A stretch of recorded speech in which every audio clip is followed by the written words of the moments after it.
It's Monday, it's 12:15 and we're live in Westminster. Will dropping one-word Ofsted grades make it harder for parents to choose the best schools? I don't believe we can capture everything a school does, the things that work well, the areas for improvement in one word. Cutting winter fuel payments is just the start, warns Keir Starmer. So how much worse are things going to get? We've got to make tough choices. I don't want to cut the winter fuel allowance. I don't think anybody government wants to do that, but we've got to fix the foundations of our economy.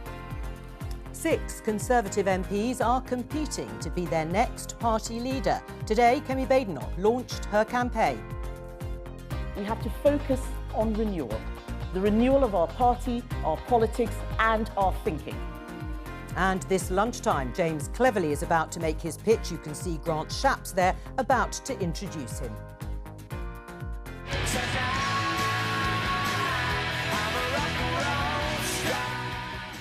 And should dynamic ticket pricing be banned? Joining us today, Industry Minister Sarah Jones, Conservative MP Jessie Norman, political commentator and strategist Alison Phillips, and Henry Hill from Conservative Home. This is Politics Live.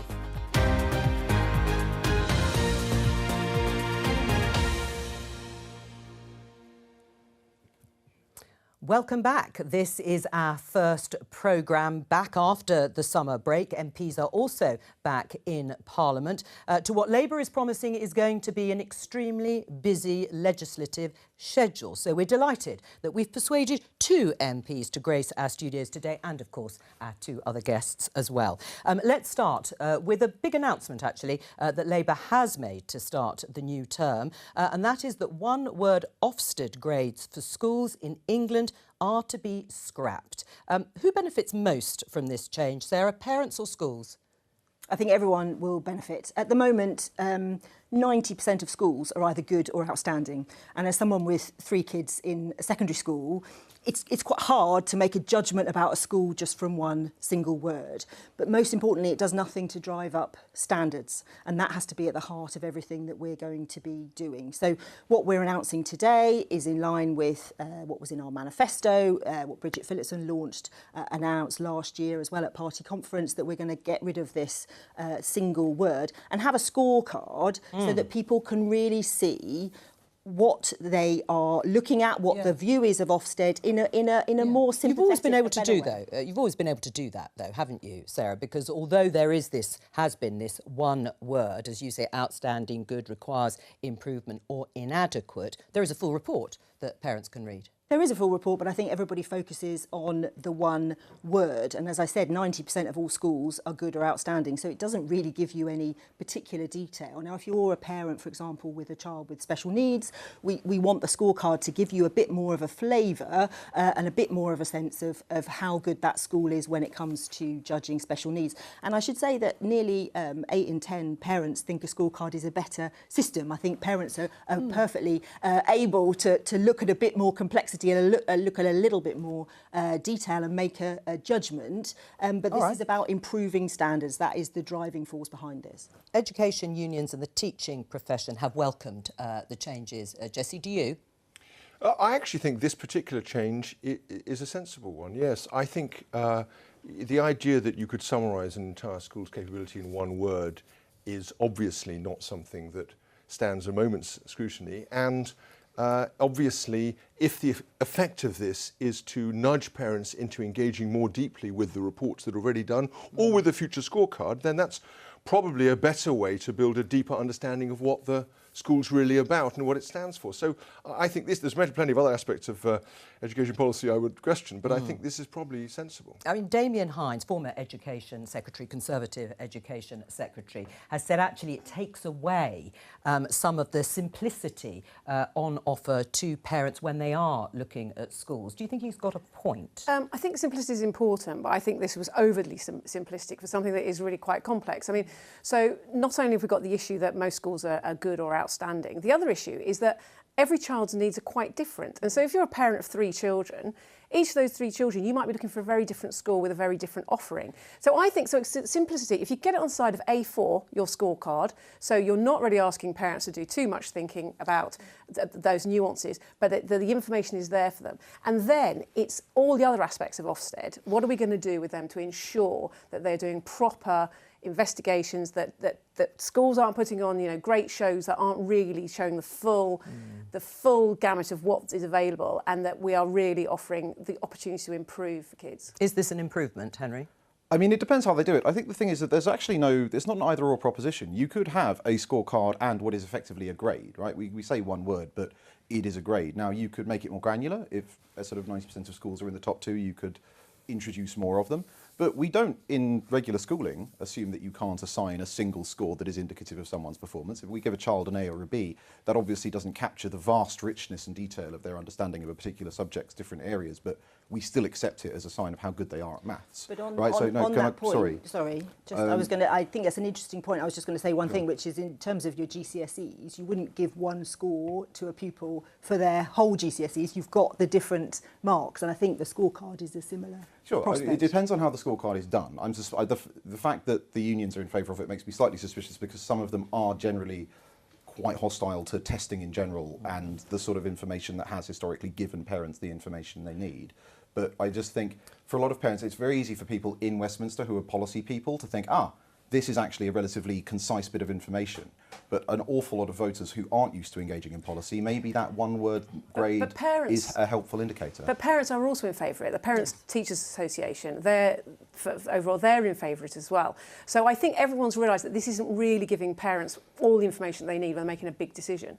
Right, let's move on to the new government. Labour have only been in place for a few months, but we've just discussed the announcement they've made today. But one of the first things they did, to the consternation of many within the Labour Party, was to scrap universal winter fuel payments for all pensioners, and it will affect millions of pensioners. Saves about £1.4 billion. You can see the BBC News headline. Why did you make that your first, or one of the first, acts of the Parliament?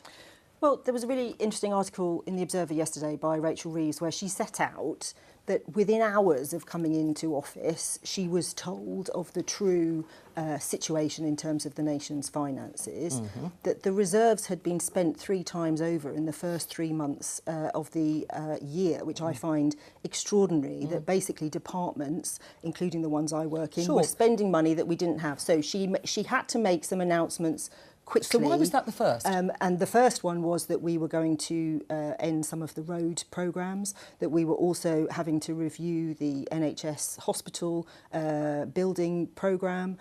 We were asking departments to make savings so that we could resolve some of the industrial disputes and do something. But why my point is we had to take action, pensioners? And we didn't want to take this action, but that will bring in some savings to the Exchequer. Okay, now, 1.4 billion, and you say there's £22 billion black hole. I think the question mark in a lot of your colleagues' minds is, are they the people with the broadest shoulders? There will be some pensioners who, yes, are very well off, and others who aren't, who will lose this payment. Yeah, and to that point, we want to make sure, of course, we're protecting the triple lock with pensioners, which is important, and we should say that. We think there's about 880,000 pensioners who don't get pension credit who should, so we are trying to make sure they're applying for what they are entitled to. Sometimes you have this thing, I've seen it before, where pensioners don't want to claim what they're entitled to because they don't want to, they see it as benefits. We need to try and encourage that. We've heard anecdotally it's hundreds of pages to fill in the form, but anyway, that's... Yeah, well, maybe we can help with that. And the Household Support Fund announcement that Liz Kendall has made today. All right. So we want to make sure those most in need are able to get the support that they need for the winter. I'm going to come back to you, Jessie, on the £22 billion black hole. But choices are made by all governments, however tough it is. Was this the right choice to start off with, broadly? They did start off with this because charities representing old people and pensioners are saying it will result in real hardship. I wonder if there was an understanding of quite how angry people were going to be about this, in that I think it has caused a huge amount of upset. I mean, the numbers of people signing petitions about it are enormous. And we know that whilst there are millionaire pensioners in this country who probably don't really need or deserve this payment, there are also an awful lot of poverty amongst pensioners in this country. And I think that it's not going to go away. I think it's one of the first things to do. It's created a sort of a general sense of unease in the early weeks that perhaps could have been avoided. Right. I mean, is it, though, just presentational?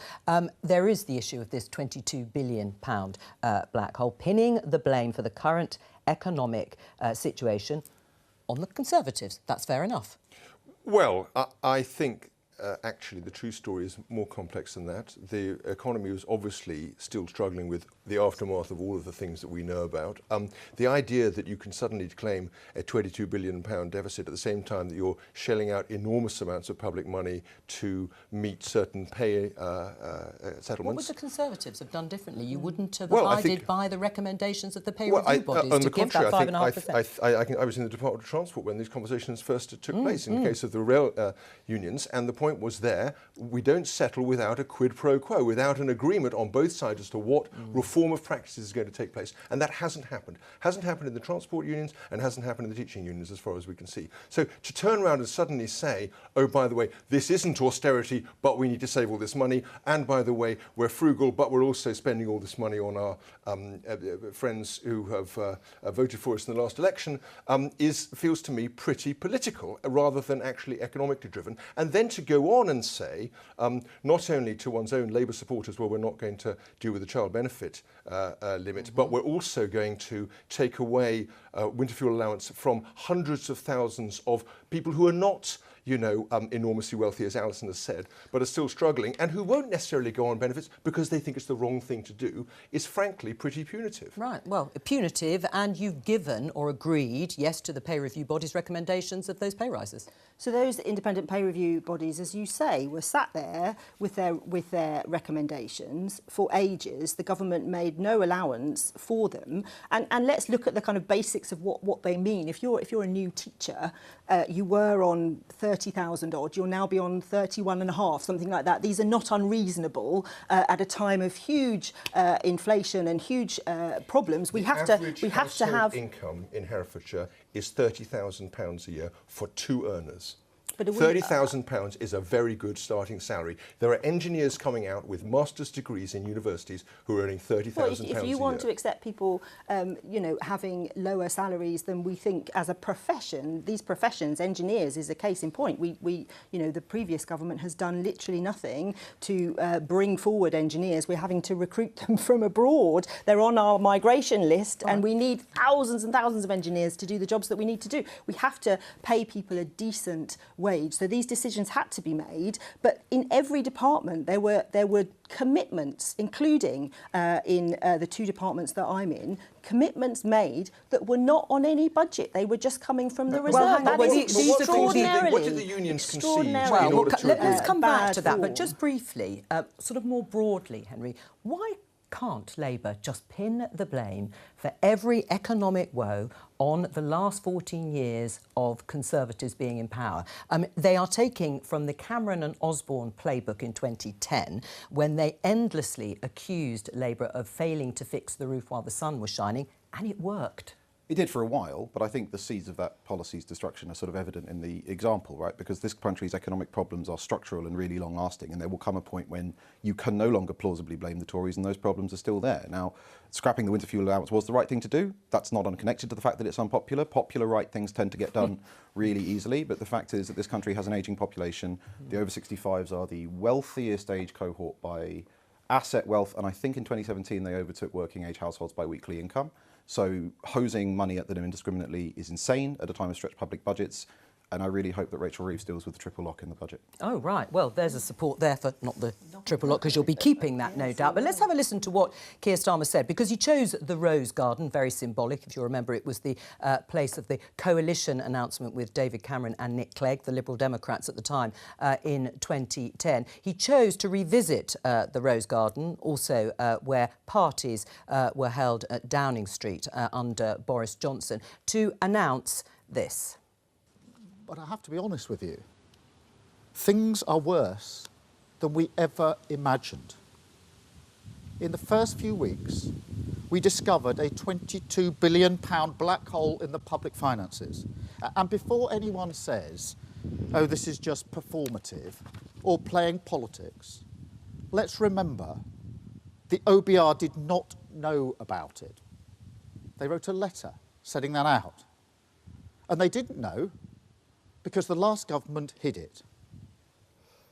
It was all hidden by the last Conservative government, what they call in-year spending, commitments made and money just wasn't there. Well, I don't think that's true. And if it was true, the civil servants responsible would have been under an obligation to seek letters of direction to manage the budgets within their own departments from the ministers, because those are the rules. So I'm not sure that's true. I also think that the point was made earlier remains valid, which is people seem to forget that in 2010, as a result of the financial crisis, which had been egregiously badly handled by the previous Blair-Brown government, who allowed bank... But they didn't cause it. No, they didn't cause it, but they allowed it to be disastrous because bank borrowings were allowed to rise from 20 times equity to 50 times equity. The whole city of London, Gordon Brown did. I think he did do quite well once the crisis had broken.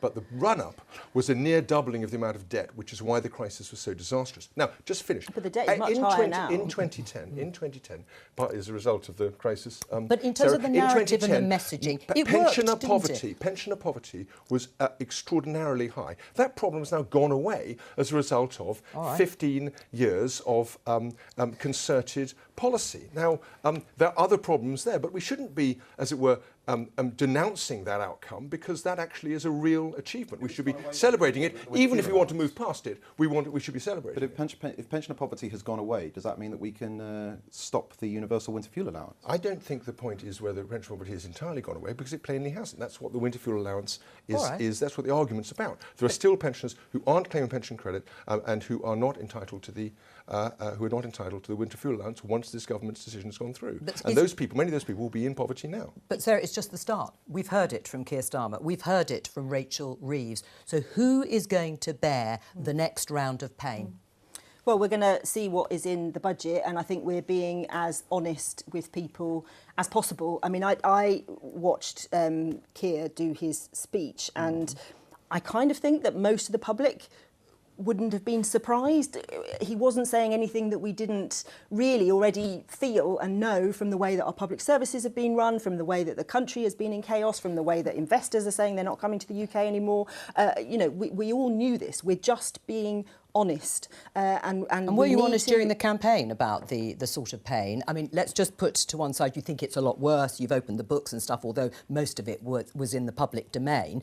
Was it honest? Is that why approval ratings have dropped over the last week, because people weren't expecting all this pain to come? I think you say let's put aside the 22 billion black hole, but that is quite a large thing to put aside. That is what we are trying to deal with. Now, does that mean we haven't lifted the onshore wind ban, or brought in the planning changes to get the country building again, or set up Great British Energy, or the National Wealth Fund, which is going to crowd in private sector investment? All of these things, we are moving as fast as we can so that we can start building an economy that enables us to pay for the things we need. But look, stability is at the heart of this, because stability is what lets you get a mortgage. It's what lets a business invest. It's what brings companies from abroad here. It's what enables the government to spend money on public services. We have not had stability, and that is what we are going to bring. But you mentioned austerity, Jessie. Do you think this is austerity, going to be austerity Mark II?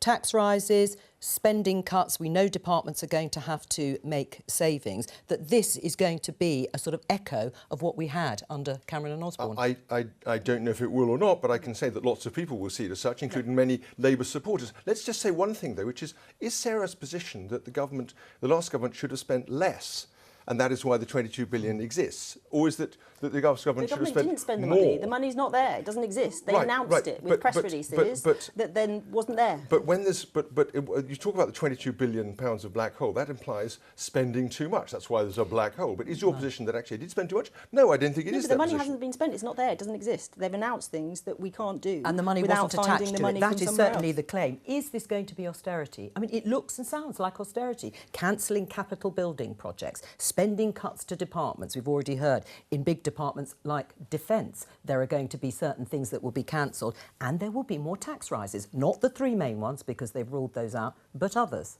Yes, I mean, there was a line last week, wasn't it, that departments are being scraped to the bone, which sounds pretty brutal. But I think, you know, in the run-up to the election, all the talk was about growth. That's the magic bullet. And then that's really, in all honesty, the only thing that's going to get us out of this. However, that is going to take time. And that's why I think Keir Starmer was sending that sort of somewhat gloomy message in about a 10-year campaign, because it's going to take time to turn around. Right, but if it is growth, you're an industry minister, Sarah. Let's have a look at this headline, the Daily Mail. Labour is scaring off big business.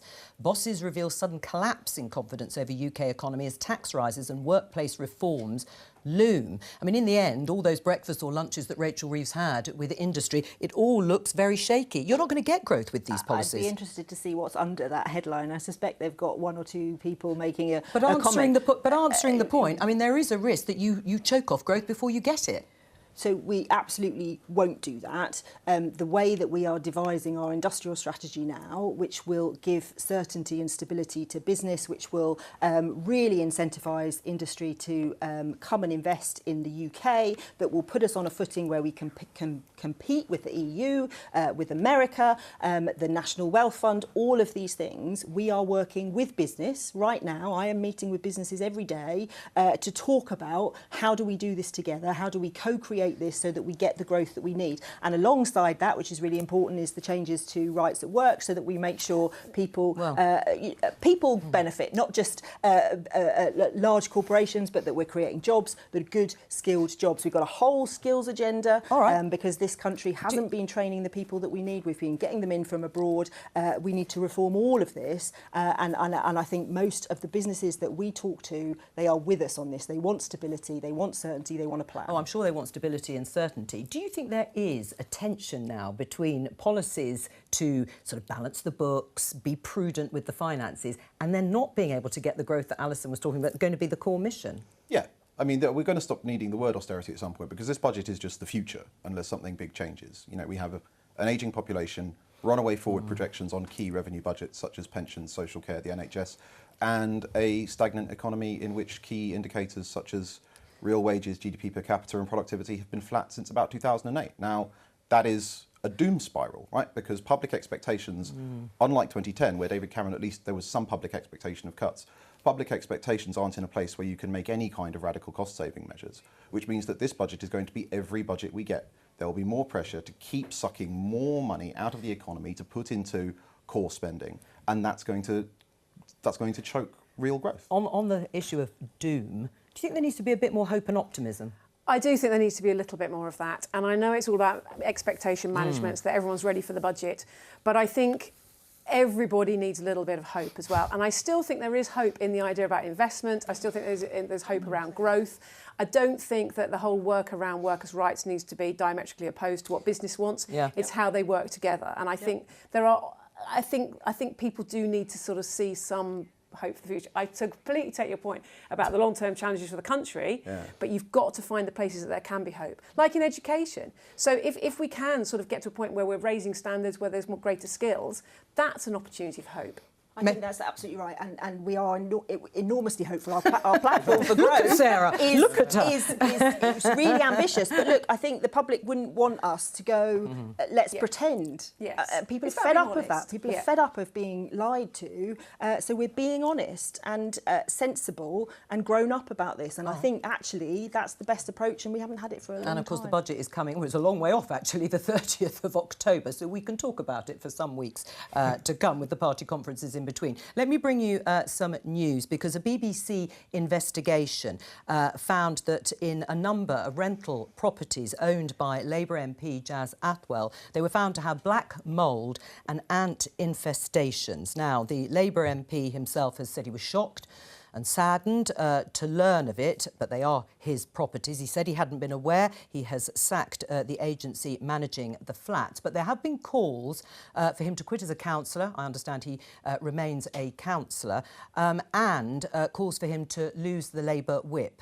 And Keir Starmer was asked about it in the last few minutes. No, it's not good enough.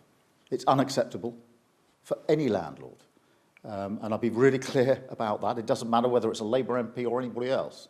It's unacceptable What's happened in this case is this MP has now recognised that, is taking the necessary measures to put it right, and the sooner that's done, the better. But I'm not going to pretend to you or anybody else that this is in any way acceptable. The Prime Minister responding there to questions about a Labour MP. Why shouldn't he lose the whip? You've just heard the Prime Minister saying it's unacceptable to be a landlord with properties in the sort of state they were found in.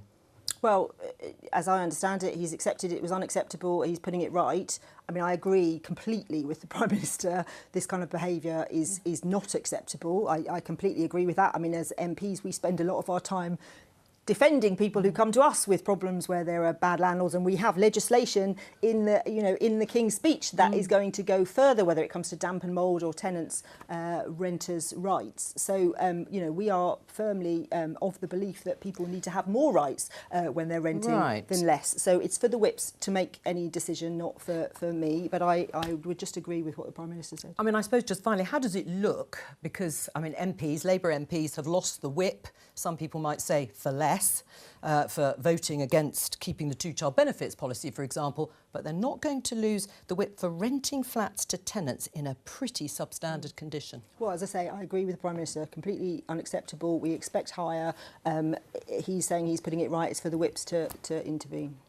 Let's talk about the Conservative leadership contest because it is very much underway, although it's still got a long way to run. And, of course, this person will replace Rishi Sunak. After the general election, the party began that 3-month leadership campaign, and the winner will be declared, as I said, on the 2nd of November. Let's have a look at the candidates, and there are quite a few of them. You can see there from left to right. Tom Tugendhat, James Cleverly, who's launching just as we are on air, Mel Stride, Priti Patel, Robert Jenrick and Kemi Badenoch. Now, this week, those 6 will become 5, possibly 4, and we have heard from a couple of the candidates who have launched their campaigns. Let's take a listen. I want to help us rebuild the party, rewire the state, reboot the economy, revive our country and make it go places. And we need to do this because the challenges of the next decade are going to be even bigger than what has come before. I've been a team player under 4 different prime ministers, but now I plan to lead the team. And I've defended other people's decisions and policies, but now I plan to make those policies. Former Business Secretary Kemi Badenoch and former Home Secretary, amongst other things, James Cleverly. Who are you supporting, Jesse? I'm supporting Kemi. I was one of Kemi's first backers, and very enthusiastically. I think she's a real breath of fresh air, very strong personality, and I think she will strike a very different kind of approach to the dispatch box or otherwise when you look at her up against a Keir Starmer or against a Nigel Farage, and I welcome that. I think there's a voice of youth and energy and commitment there, and I think that's terrific. Right, well, it's interesting about, as you say, opposite a Nigel Farage or a Keir Starmer.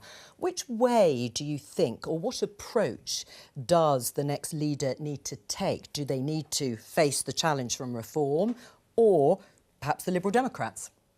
Well, I mean, I think a good leadership will be one that tries to bring people together, and that will be listening to the concerns of reform voters. I hope they'll have nothing to do with Nigel Farage and his crowd, frankly, but voters, the concerns of people across this country, particularly in left-behind communities, should be the very proper study of all the political parties. The priority, should that be the priority? I haven't said the priority. No, I'm because asking. Because I also think that there's an enormous number of people from the centre of the political spectrum who temporarily voted, sat on their hands or voted for reform last time round, who were not in any sense reform voters, but they wanted change, and that is what I hope a Kemi Badenoch leadership will bring them, and I think it will. Which specific policies do you think are key to the success of the next Conservative leader, and you want it to be Kemi Badenoch?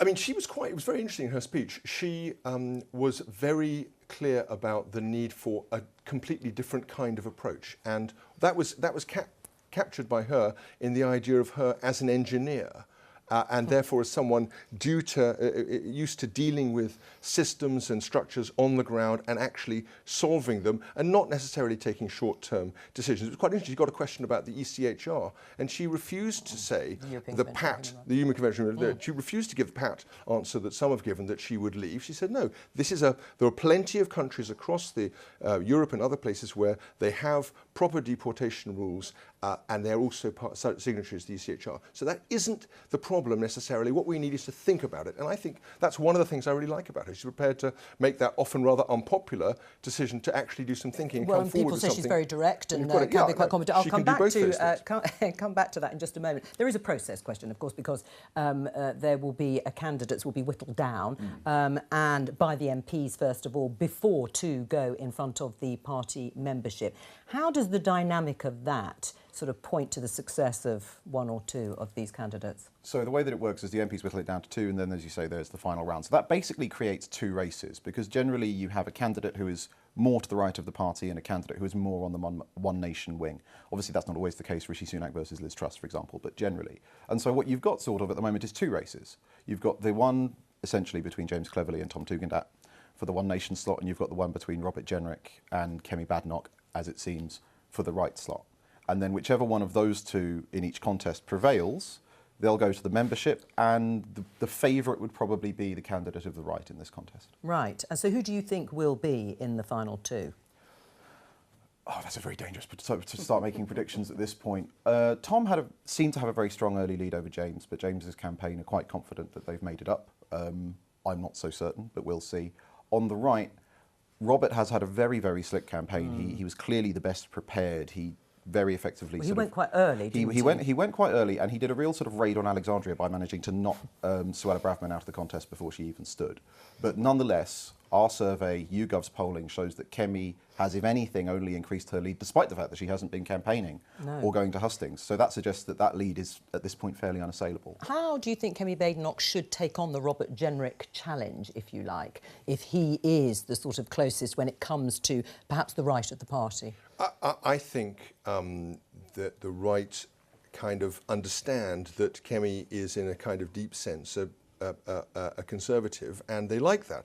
But what was really interesting about the launch was the number of people from the centre of the Conservative Party who were there. She was introduced by Frances Maude, one of the mentors of David Cameron, and that clearly to me signalled that she was making a pitch not just to the centre and potentially the centre left of the Conservative Party, but to the wider public, who are feeling very let down across the whole spectrum of the country. What do you say, though, to critics who do find her combative and her style rather too direct, certainly within the parliamentary party? Yeah, what she said is that she's combative and direct when it comes to challenging, you know, the government as it now is, or other political parties, but that's not her style with colleagues. And I think you do want as a leader who is clear about the willingness and interest to take someone on, and I think that's what she said.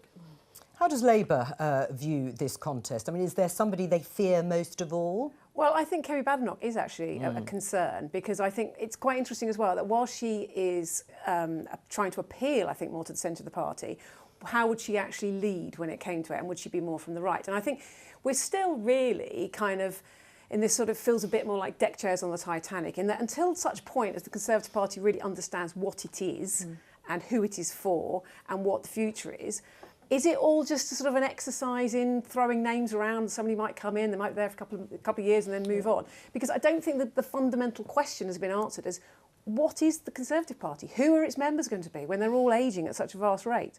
Quite noticeable that one of the things that Kemi said in her speech was that she hadn't put her name in the title of her campaign. It was about Renewal 2030. It was about a proper process of actually moving everyone forward and rediscovering a core of Conservative principles and then bringing people around that. So I think she gets the point in a way that you're making, Alison. What sort of challenge will Kemi Badenoch, if she is successful and becomes Tory leader, be for Keir Starmer as Prime Minister? Well, I mean, I think the first point is when Labour lost in 2019, that was a massive watershed moment for us, and we changed dramatically. I don't get the sense from any of the leadership candidates they're really sensing what a catastrophic defeat they've just had and what they need to do to change. They're still using the same old lines to attack Labour. They're still using the culture wars. They're still doing all of that. And what I'd say, I mean, I saw a bit of Kemi's launch. And I mean, the thing I thought was pretty low was when she attacked her civil servants who have no answer to it. She said, you know, she would say to the civil servants, can I do something? And they'd say, oh, no, Minister. You know, they have no comeback. That's a low blow. And I think she should look at what she promised when she was in her department, where there was no money. And we should see, you know, she should be answering why she was doing that. I mean, I think I didn't take that as a personal attack on civil servants. It is deep. No, it wasn't. It is deeply tedious when some Tory politicians do that, and you get the impression that some of them are just trying to compensate for the fact that they weren't particularly good as ministers. But I think that what Kemi is describing as a system is fairly accurate, which is that we now have a system where there is much more judicial review than there was before.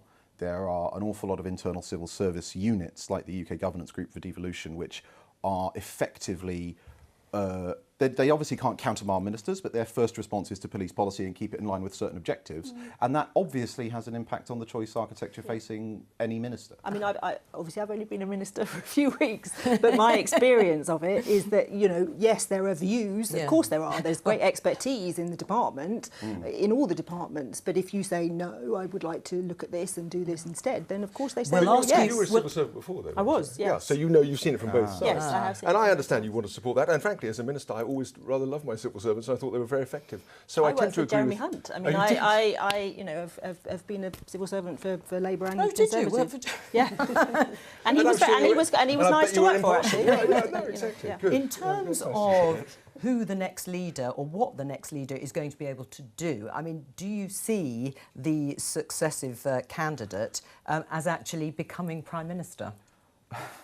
I mean, okay, it's not impossible because that doesn't sound good. No, it's not impossible. If you mean in one election, I mean, it's very rare. Yeah. So there's two ways it could happen. One is we could give a leader 2 elections, which used to be much more common in British politics. Now it's not. But you know, Neil Kinnock got 2 goes. Yes. But the second is although the headline seat majority for Labour is absolutely enormous, and it was a catastrophic election for the Tories, in terms of actual seat majorities, this is, I think, the most marginal parliament since 1945. 1% swing would unseat about 50 Labour MPs. A 2% swing would unseat about 100. So it's not beyond the realms of possibility, at least, that the next Conservative leader could make sufficient progress in 2029 that the party gives them another go. Right. I mean, Alison, what do you think to that? I think that's absolutely right. Well, you look at what Labour did between 2019 and now, and that's extraordinary change. And I think across Europe, we're seeing there is a vast change sweeping through and then sweeping in the other direction. Well, because one of the criticisms that I've heard from inside the Labour Party is that the government is governing with 34% vote share in their minds rather than the massive majority that they have. In other words, they're not being brave enough. They're being too timid and cautious. What do you think? Well, I think that's sort of slightly strange. One of the first sort of thing we discussed was the winter fuel allowance, which was pretty brave. Whether we think it's right or wrong, it was a very brave step to take. And I think the way that they came out and they resolved all the pay disputes immediately was also very brave and the right thing to do. So I think they're bold. I think they're being bold, just maybe a bit more joyful in future. A bit more Kamala Harris. Well, that's of course the other because of Kamala Harris. Sorry, what were you going to say? I think the problem for Labour is that apparently one of the things that loomed in their minds during the election was 2017, when Theresa May had this big lead and she thought, I'm going to do the responsible thing and I'm going to propose a policy to make older people pay for more of something, and almost lost the election. Yeah. And so Labour won a big seat majority, but on a very small C Conservative manifesto. And I think it is going to be tricky for them. For example, if they are pushing for net zero, and they are going to try and build the up to sort of hundreds of thousands of kilometres of onshore cabling that's deeply unpopular that we need, are Labour MPs with small majorities in ex-Tory Shire seats going to be like, well, the manifesto did say we'd rewire Britain, so I guess I'll vote for it in my constituency? It's going to be a very interesting thing to watch. And the same thing for kind of housing targets set by kind of commissars in London. That'll be the same problem. Sarah? Well, I mean, do we have to prove that we've delivered in this Parliament? Absolutely, we do. We don't sit on our laurels and think we're going to be in government for years. We have to earn that trust from the public, and absolutely, there are difficult choices ahead. And that's why we're being so honest about these things, but we know we have an agenda which is pretty radical and pretty ambitious about growing the economy, and that's what we're going to deliver. And I think if you look at Rachel Reeves and Keir Starmer, you know, they are not going to waver from that ambition, and we're going to make sure we can deliver the growth that we need. Because as you said earlier on, quite rightly, you can't invest in other things. The economy is going to be in a doom loop, as you said, unless we grow the economy. Entered the lexicon. Well, let's talk about something less doom-laden in that sense. BBC News headline, Oasis, dynamic pricing row prompts government probe. Now, this is because Oasis fans, many of them, criticised Ticketmaster after some tickets, quite a few I think, rose to more than £350 from the original price of £135 when the sale began on Saturday. And if not you directly, but someone you know did spend that time on the laptop and got tickets. Yes, I am going, so that's good news for me. Yeah, congratulations. Thank you very much. So my friend got in the early ballot for Friday evening. There was like 3 hours on Friday evening. However, the tickets that she thought we were paying £75, £80 for, we've paid £174 for. So we've paid more than double. So now, and I think, yes, this is surge pricing. We're used to it on Uber. We're used to it on, you know, buy cheap flights, used to it on those things. However, I don't think anybody was used to it on tickets. You don't do it for football tickets, you don't do it for rugby tickets. Theatre tickets, I so suppose. this was, and I just don't think it was clear enough. Right, I mean, it's not fair, is it? No, I mean, on one level, I think it's just faintly ridiculous that the government is getting involved in ticket prices at a time when there's, you know, there are massive problems. Like, there are some things which can be bad without necessarily being a government problem. There might be a consumer protection angle, but I think the one thing to bear in mind is that in an ideal, the only case I can think for surge pricing in this case is if it led the band to put on more performances, right? Because the thing is, in the age of streaming, when bands no longer make money from record sales or anything else, live performance is basically what keeps bands and the music industry and artists going. So if it involves probably paying a higher face price than you might have done 20 years ago when they were making lots of money from royalties, that is a fact of life that we're going to have to get used to. Should the government be interfering in this sort of market? Lisa Nandy, the Culture Secretary, said she is going to look at the ticketing market, different to resale, but the ticketing market on this dynamic surge if the demand is really high. Yeah. Well, I mean, to your point, I think there is a consumer protection issue here, and I think that's what we need to look at. My understanding was that the Oasis tickets were being sold for kind of £300, £350. And do we want a system where people just keep pushing the prices up and up and up and just seeing how far people can go, and that excludes lots of people? Obviously, we need to look at this in the round. We need to not make any rash decisions. Government needs to take these things very carefully, but I think there is a consumer protection issue here that we need to look at. Did you try and get Oasis tickets, Jessie? No, I mean, if it had been a Nile Rodgers disco, I mean, that would be a completely different... Absolutely, right. yeah, How much would you pay for them? I would go and see him at the Roundhouse, and I'd pay full ticket price. But on this, I do think that there's a big difference between dynamic pricing in things like theatres or, you know, airline tickets and stuff like that. Right, that's a continuous process. If it means more is available for people at lower prices as well as higher, that's fine. Whereas this but is the same ticket for the same one-off event. shots when you can suddenly look at price gouging. I would wonder whether there isn't perfectly good legislation on the statute book about price gouging in place, but that may not be so. They could have more dates, right? That's they could have more dates. Yes. There could be a supply response. Right. So it's not as if a supply response is impossible, is what I'm saying. We'll have to see. Well, someone who's been enjoying herself a little bit away from the seriousness of government is the Deputy Prime Minister,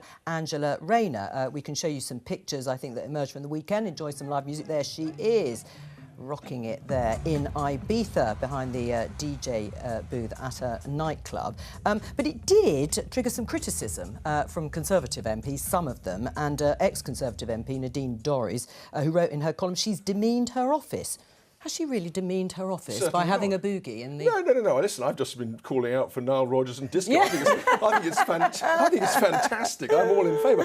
No. And also, you can't grumble about being misery guts and then begrudge someone an opportunity to enjoy themselves on holiday. So I think that's great. No. And I think Nadine Dorries came for quite a bit of stick after that when it was pointed out that she was actually on I'm a Celebrity eating ostrich anus. Right. So, you know. Thanks for that reminder just before our lunch.